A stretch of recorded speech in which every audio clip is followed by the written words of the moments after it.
Welcome to you all, all of you here in the church, as well as those of you joining us online today.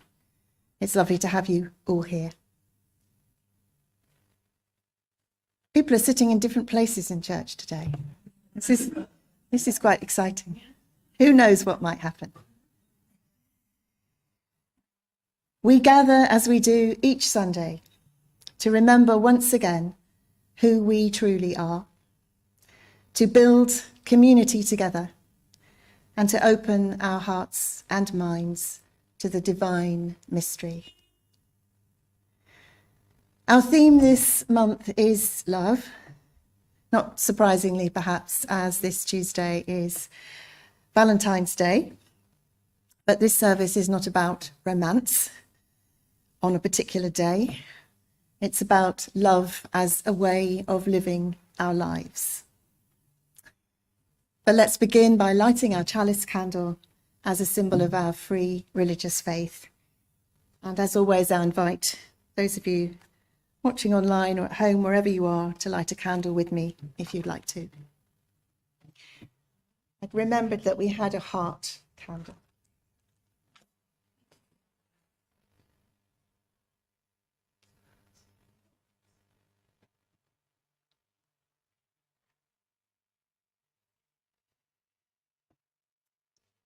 We light this flame for the love within each one of us and within all beings, and which is expressed in a million ways, both seen and unseen, every moment of every day.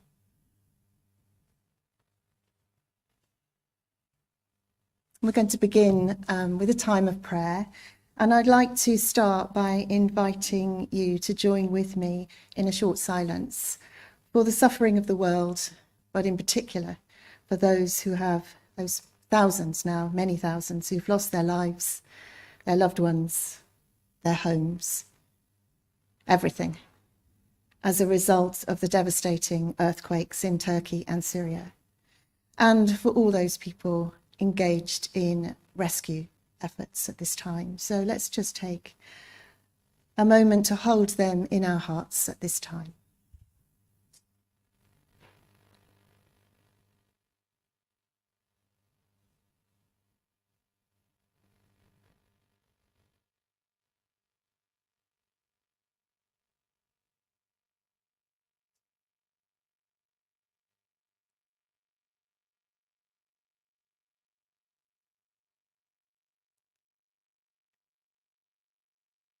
Thank you. And we will be holding a collection later for the emergency fund for the Red Cross. And now a prayer which is inspired by Psalm 23. It's called Psalm 23 for This Moment, written by Kevin Tarsa.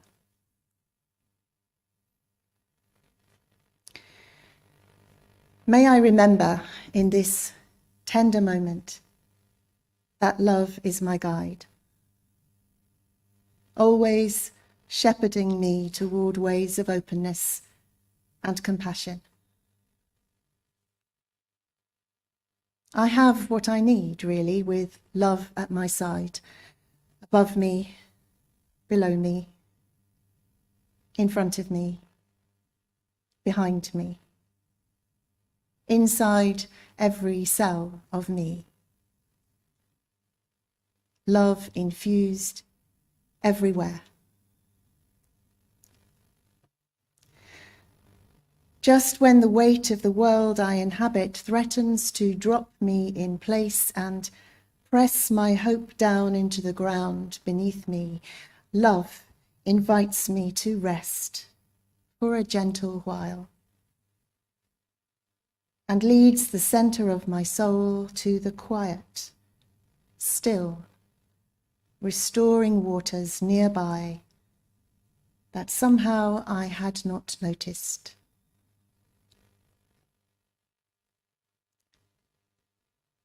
And so love quietly sets me once again on its tender and demanding path. Even when the walls close around me and the cries of death echo through untold corners, gripping my heart with fear and sadness, I know that all will be well, that I will be well when love whispers near to me or glints at the corner of my eye and rests with gentle and persistent invitation upon my shoulders.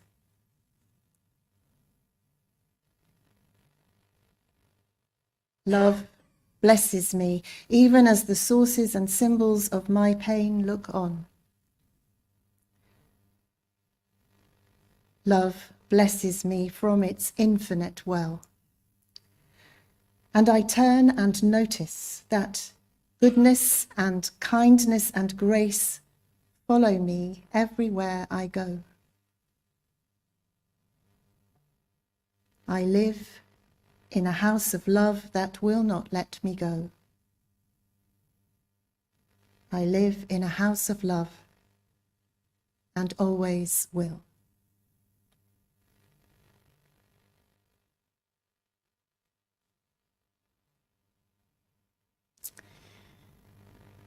Our first hymn this morning is from the Green Book. In fact, all our hymns this morning are from the Green Book. And this is number 176, and it is "O Come Together in Love." Hymn number 176. The words will be on the screen. If you want a hymn book, there are some available at the back.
You were expecting more?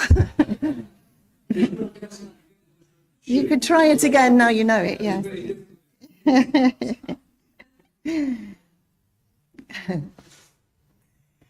It's time for a story. And the story today comes from a book by Richard Rohr called What the Mystics Know. The story isn't by him, but he includes it in his book. And it's called Try to Love a Stone.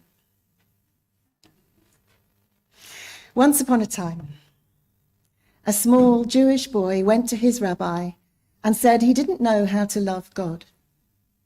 "How can I love God when I've never seen him?" asked the boy. "I think I understand how to love my mother, my father, my brother, my little sister, even the people in our neighborhood. But I don't know how I'm supposed to love God." And the rabbi looked at the little boy and said, "Start with a stone. Try to love a stone. Try to be present to the most simple and basic thing in reality, so you can see its goodness and its beauty. Then let that goodness and beauty come into you. Let it speak to you. Start with a stone." And the boy nodded with understanding.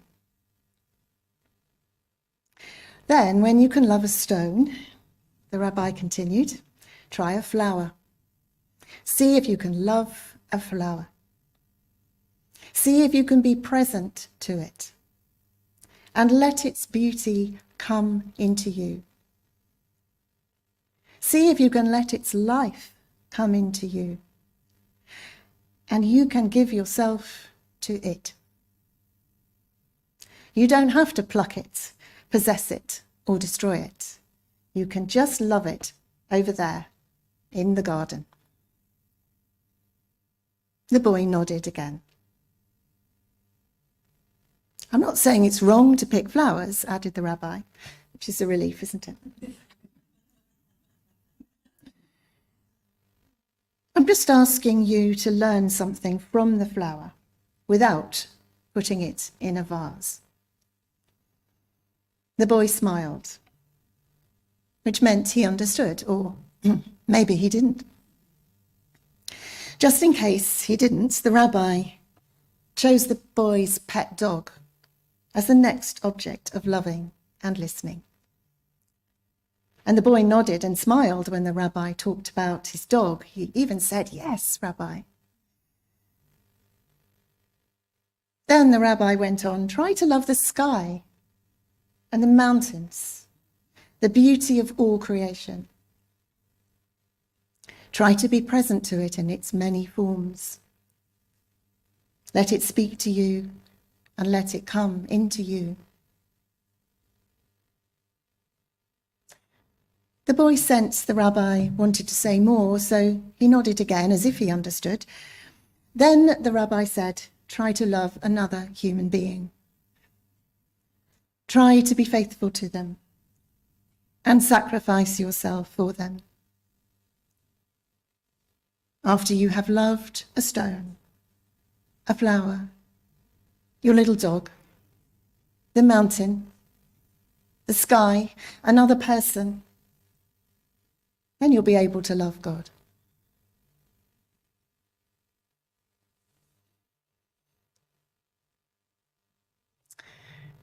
And now we're going to have a reading. And Mary, welcome back, Mary, visiting, and Michael, visiting us today. And Mary's going to read a piece by Leslie Jamison, an American novelist and essayist.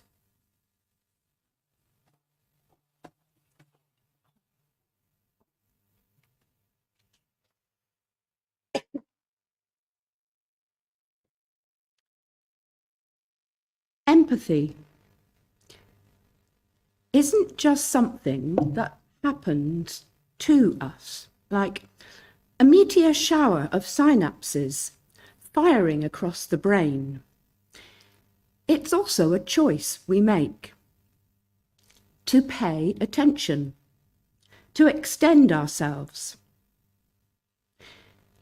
It's made of exertion, that dowdier cousin of impulse. Sometimes we care for one another because we know we should, or because it's asked for. But that doesn't make our caring hollow.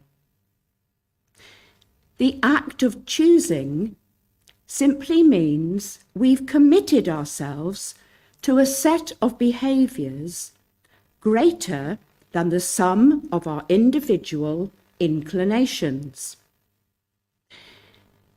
This confession of effort chafes against the notion that empathy should always rise unbidden, that genuine means the same as unwilled, that intentionality is the enemy of love. But I believe in intention, and I believe in work.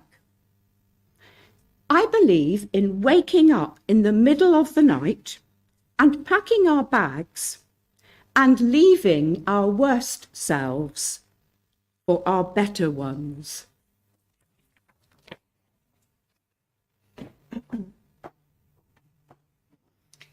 Thank you very much, Mary. Now we have another hymn, and I'm going to tell you, so you know, it's another short one. It does only have 2 verses.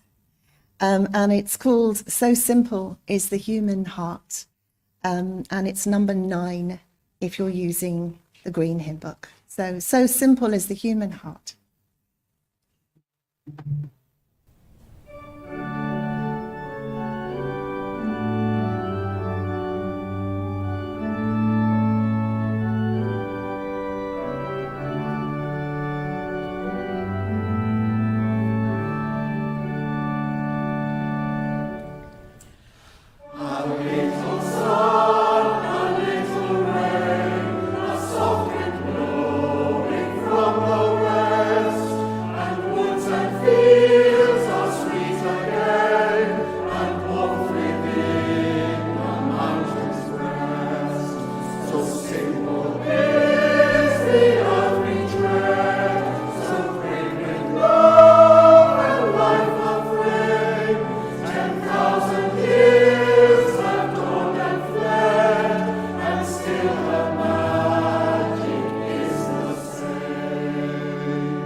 We will have a slightly longer hymn later in the service.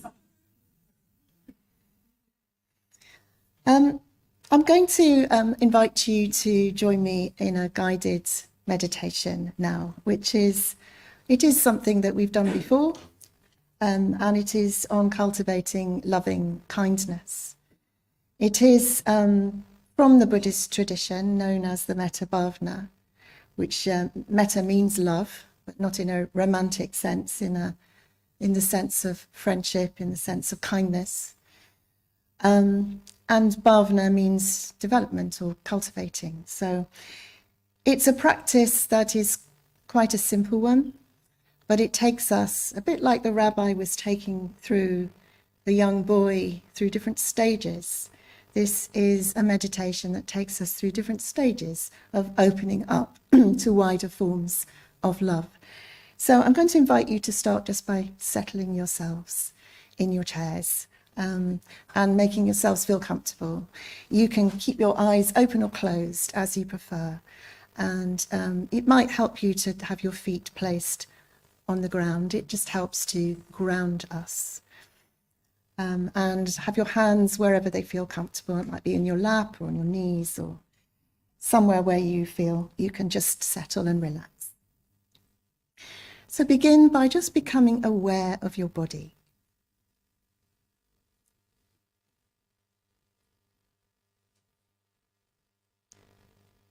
And allow yourself, as far as you're able, to just feel a sense of peacefulness, to relax into your body.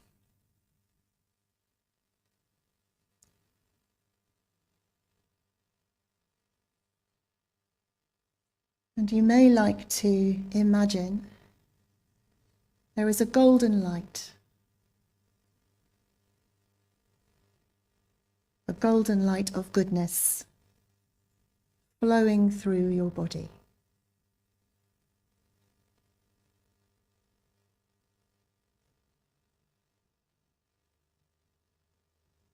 And you may like to repeat to yourself silently, "May I be well and happy."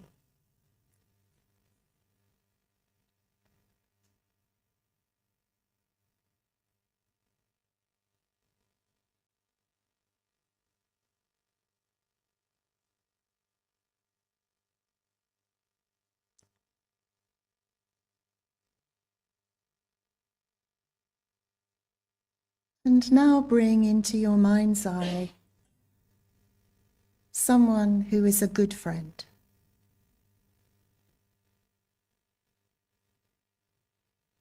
Bring them into your mind as vividly as you can.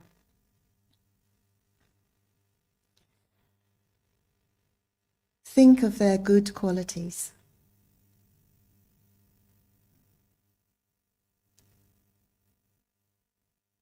And feel the connection that you have with this friend.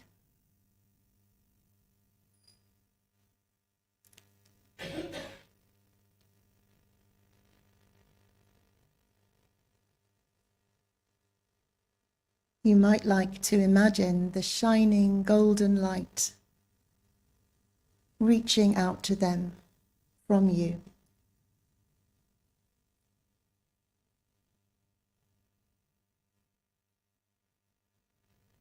And think quietly to yourself, may they be well and happy.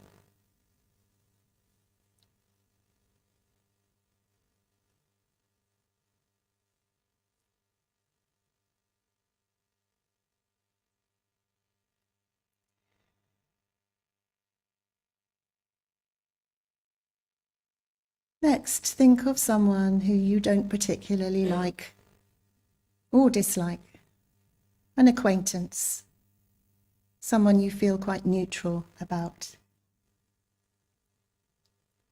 Maybe you don't really know them, but you see them around.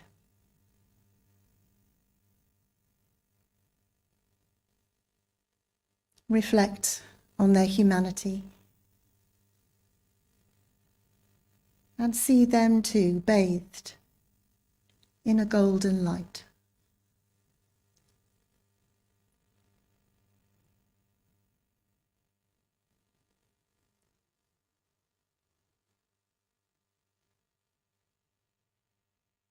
And wish them too well, to be well and to be happy.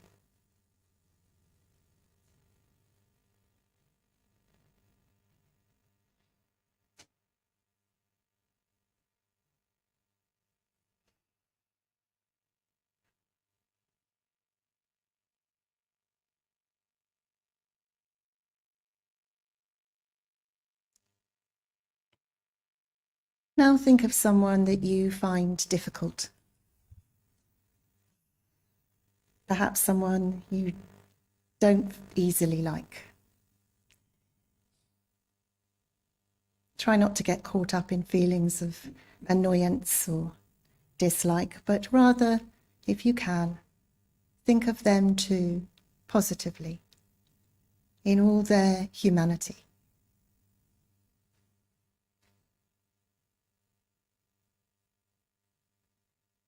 Imagine them too bathed in a golden light.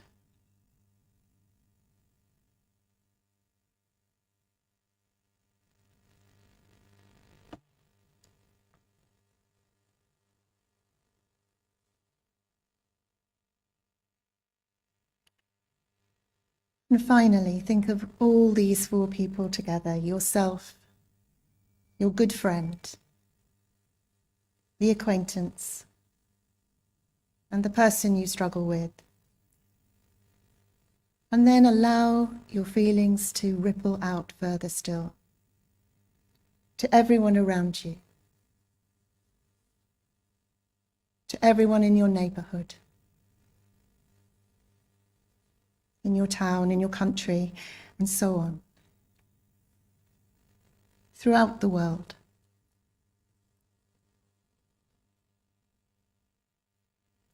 And allow a sense of waves of loving kindness spreading from your heart to all beings everywhere.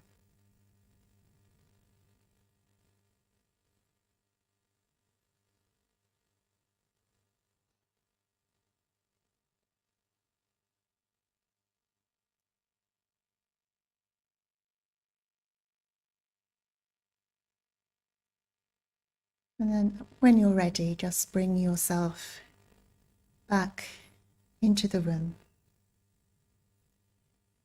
And we'll take a short silence.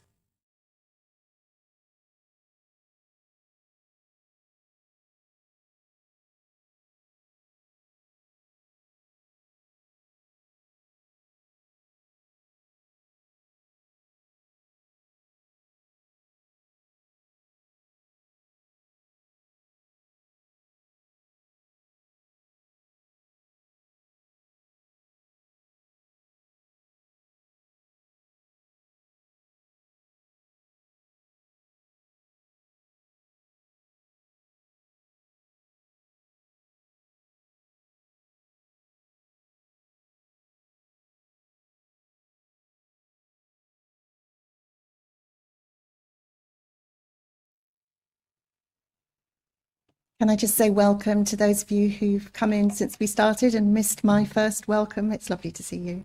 And no need to apologise for coming in late. We always have people who come in late. So just some thoughts to share with you. And I realised thinking about this service that I've always thought of the word love as meaning a more intense version of the word like. To love something then is to feel a kind of real enthusiasm or passion about it. It's a strong preference. So I might say, as I do, I love the sea. I love walking on a sunny, frosty morning. I love chocolate, for example. And when it comes to people, then love also carries with it that sense of intimacy and caring and loyalty, especially for friends, family, loved ones. And of course, the pink hearts that are everywhere at the moment reflect that state of what we call falling in love or being in love. And all of these forms of love play an important part in our lives. Of course, they're hugely important. But this morning, I didn't so much want to talk about that or those sorts of love, but more about love as a way of life. By which I mean the kind of love that is not limited by preferences. About love that transcends preferences and love that flows freely. So personally, I've had cause to think about flow rather a lot recently, and not in a good way, in a very practical way. Because to my dismay, sooty rainwater has been gradually making its way down through some cracks in my chimney and seeping into my bedroom wall. Marvellous. But that's water for you. It definitely likes to flow. And given a half a chance, it will find a way to do so, regardless of any inconvenience it may cause. And then meanwhile, to make the problem worse, air has certainly not been flowing upwards. The fireplaces in my house, it's a Victorian house, turns out have never been used, but nevertheless, the chimneys on inspection were blocked completely with about 100 years worth of accumulated masonry dust, plus the odd fossilised bird and nest, which meant there was no airflow at all. All that's been now swept and cleared. And pleasingly to me, if you light a match in front of the fireplace, the flame now bends towards the opening, showing that there is now a flow up, which I hope will go some way to counter the damp flowing down. Anyway, so I'm caught in the middle of this flow at the moment. And you may be wondering why I'm telling you this, and also what on earth it's got to do with love. But the reason is it's made me think about flow and how water and air and energy and life, they all flow, as long as they're allowed to. Of course, they can also all be contained. They can get blocked. And we do contain them for all sorts of reasons. Like I'm going to have a very good job at stopping this water flowing down my chimney. And we dam reservoirs, don't we? We dam rivers, rather, to create reservoirs. There are all sorts of reasons why we choose to block and to stop flow. But flow is a natural state in our universe. And life, as we know, will grow pretty much anywhere and everywhere that it can. It will cling on to rocks, it will squeeze between cracks, it will wait for years in the desert until the rain comes and then suddenly burst into flower. Life will live wherever it can find an opportunity. So there is this energy, this sense of flow. And I feel myself that it's the same with love, as long as we keep the channels open for it, as long as we allow it to flow. So right now in Turkey and Syria, among all the horror and the death and the devastation, We know there are people risking their lives for other people who they've never met and know absolutely nothing about. They're trying to rescue unknown families from the rubble. They're bringing tea and blankets and food and medicines to complete strangers without preference, not just people they might like. And this happens, doesn't it? We see this happen in emergencies. Channels open, and love suddenly and miraculously transcends judgment, and likes and dislikes simply fall away. In the enormity of the situation, they become irrelevant, and love flows freely. I'm not saying that other forces don't also sometimes come into play in those situations, but love certainly flows where it can. And I think the question for us is to keep the channels open more widely and more of the time ourselves. How do we, metaphorically anyway, sweep away the debris and the detritus of our fears and our doubts and our prejudices and our ideologies sufficiently, which may have built up over a lifetime? How do we clear them enough to let love flow through us as it would wish to and do its work? And so I think that's what the story that we heard and also the meditation practice that we've just done are about. They're ways of helping us open up those pathways, those channels that do become blocked, that have become blocked. And so by spending time with a stone or a flower or a pet, or by practicing loving kindness towards someone we don't know, someone we don't even like, allowing that metta, that loving kindness, that compassion that is a natural resource in us, allowing it to flow, to ripple out further beyond the boundaries of those we know and those we like to those we don't.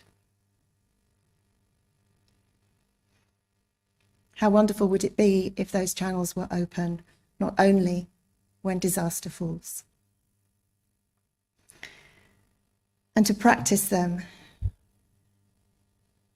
to get good at them, to get good at being able to free up ourselves for that natural flow to take place, to introduce more curiosity than judgment, more kindness than fear. This month is LGBT plus History Month, a time in which the struggles that so many people have gone through simply to be accepted as who they are recalled and retold. And this week I took part in an anti-racist workshop for ministers, in which the Reverend Licata, a Black interfaith minister, shared experiences from her life of the racism towards her and her family that were shocking and heartbreaking. And what causes these difficulties? Fear, doubt, misunderstanding.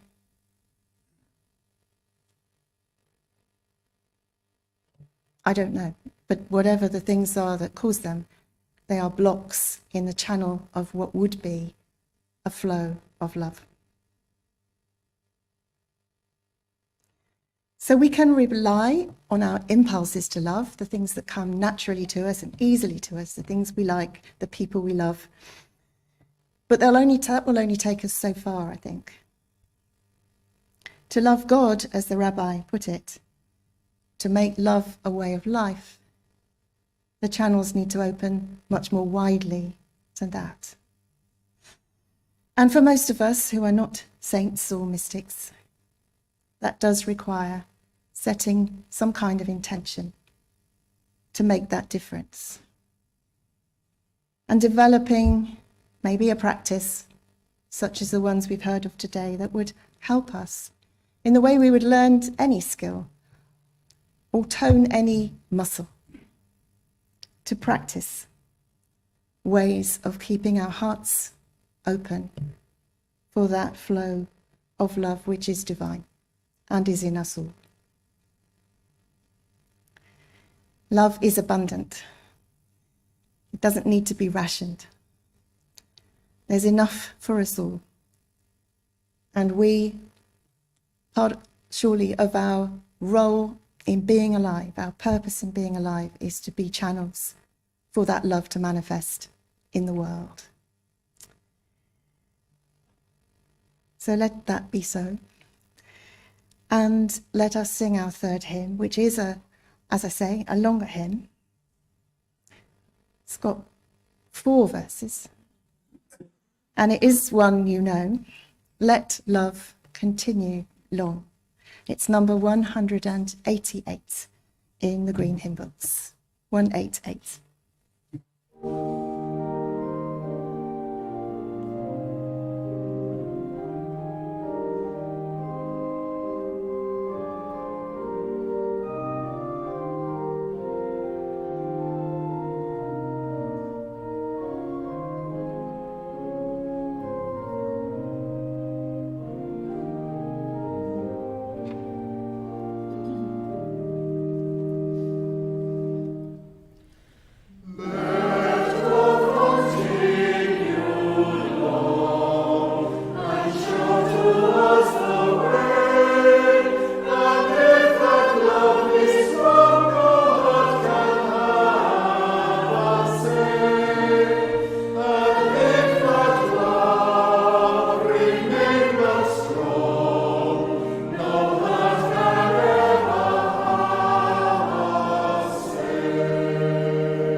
Matt says, it's so easy to take for granted that tomorrow will come, that another opportunity will be given to bear witness to a sunset, to take a walk in the forest, to listen in awe to the birds, or share a moment of connection with the one in front of us.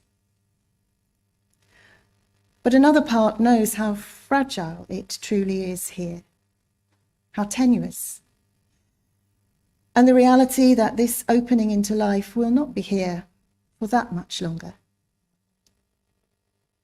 Before we realize it, we can so easily fall into the trance of postponement. The spell of tomorrow looms large in the personal and the collective psyche.